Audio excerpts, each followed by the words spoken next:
Hello everyone. Today we're going to be breaking down a few things from the most recent Armored Core 6 Fires of Rubicon trailer and how they allude to a not yet announced feature that was a staple in the last two Armored Core games' multiplayer scenes.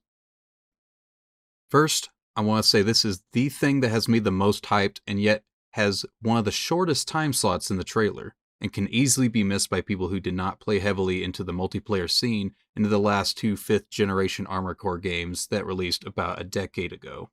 What I'm referring to is the Conquest system. In Armored Core 5 and its sequel, Armored Core 5 Verdict Day, players had the option to queue up with a team of friends and battle over territory on the world map. In 5, this was to attack territories owned by opposing clans, and with the majority holder of the territory in a zone having their clan's logo displayed on the world map for all to see, not too different from how clan logos can show up on the map in PlanetSide 2, albeit with instanced fights rather than open world ones. In the later game, Verdict Day, they scaled this system back to a 3 NPC faction system that the players' clans would fall under, rather than the players themselves holding the territories outright, which arguably made it less consequential and attractive to players in the long run. While I personally find that the player teams themselves holding territory was far more rewarding to the community and kept the game more eventful and lively in the long run, as opposed to its successor,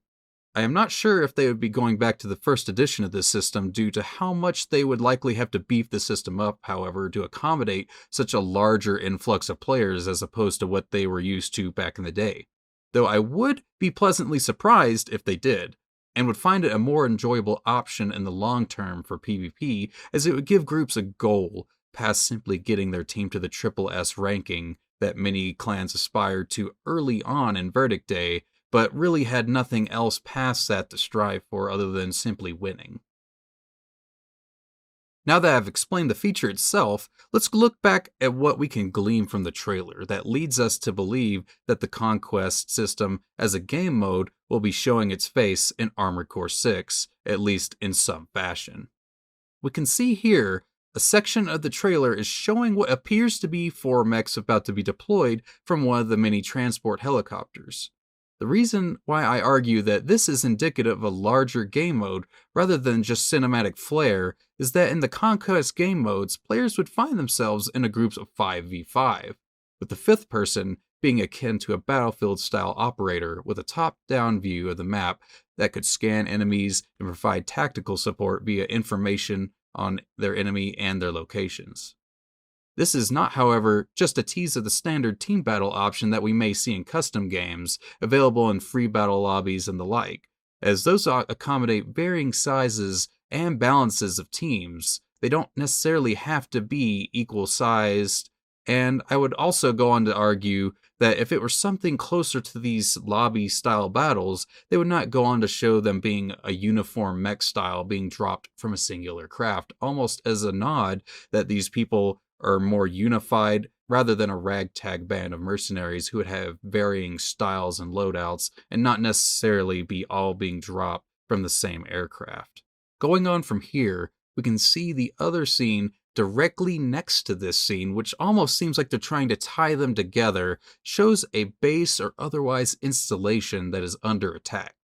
On closer examination, we can see that not only are there base defense emplacements present, which they in themselves are a staple of the past Conquest system, with groups being able to spend points to set up a personalized base defense pattern, but also appears to have armored cores defending the location as well. We can glean that these are in fact armored cores rather than some form of basic frame we may encounter attacking some base in the campaign, as earlier in the video we can see a squad of mechs that are dispatched rather easily. They have no headpieces and are all rather mass-produced looking with low joint flexibility in the arms and a standard larger gun on their backs. Going off of past games, this distinction can refer to these mechs as normals, which is your typical low-tech, cheaper mech that you may see governments or corporations employing. And we can go on to say that, these are usually the fodder enemies.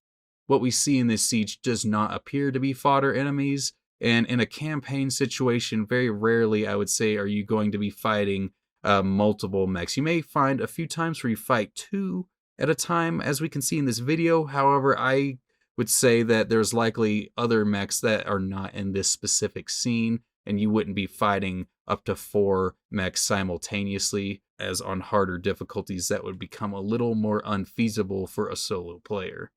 During the siege scene, we cannot get a clear look to see if they themselves have heads or not, but we can, however, see a few more things that can clue us in on them being players and not normals.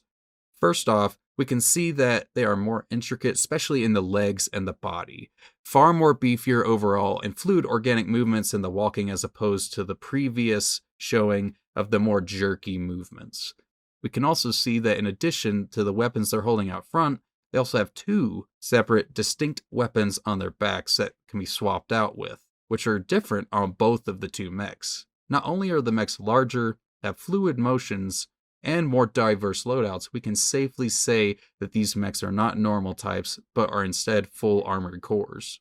The mech on the left, I'd say, seems to have some form of plasma gun and battle rifle combo on its back, while the other one on the right seems to have one of the double barrel shotguns on the left and the same battle rifle on the right.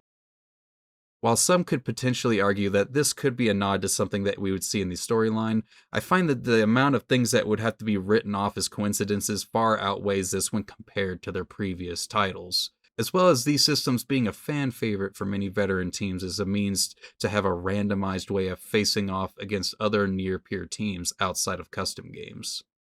Personally, this is one of my most anticipated features in the new Armored Core game, and something I have sorely missed for the better part of a decade now. But while that is my most sought-after thing to come, what are some of your things that you are most looking forward to?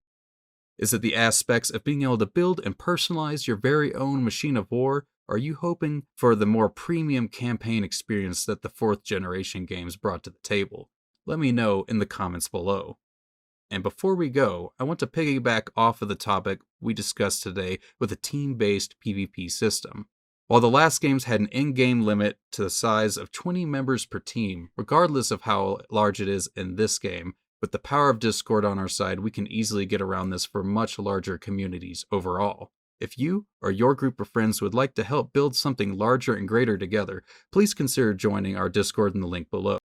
We plan on not only having a premium main battle team for elites with the ability to challenge sitting members in duels for the right to be on said team, we also plan to run our own training academy led by veteran players in order to bring newer people up to speed, as the game notoriously has extreme learning curves and is unfriendly to newer players, and we wish to help you along your journey to becoming an ace pilot.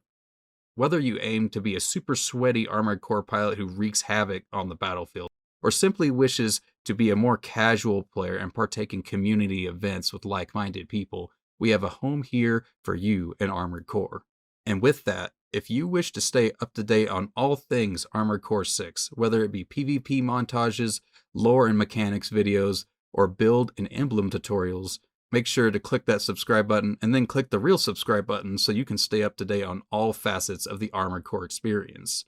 And until next time, we are Dark Star Imperium, and I am your host, Emperor Earthemiel, signing off.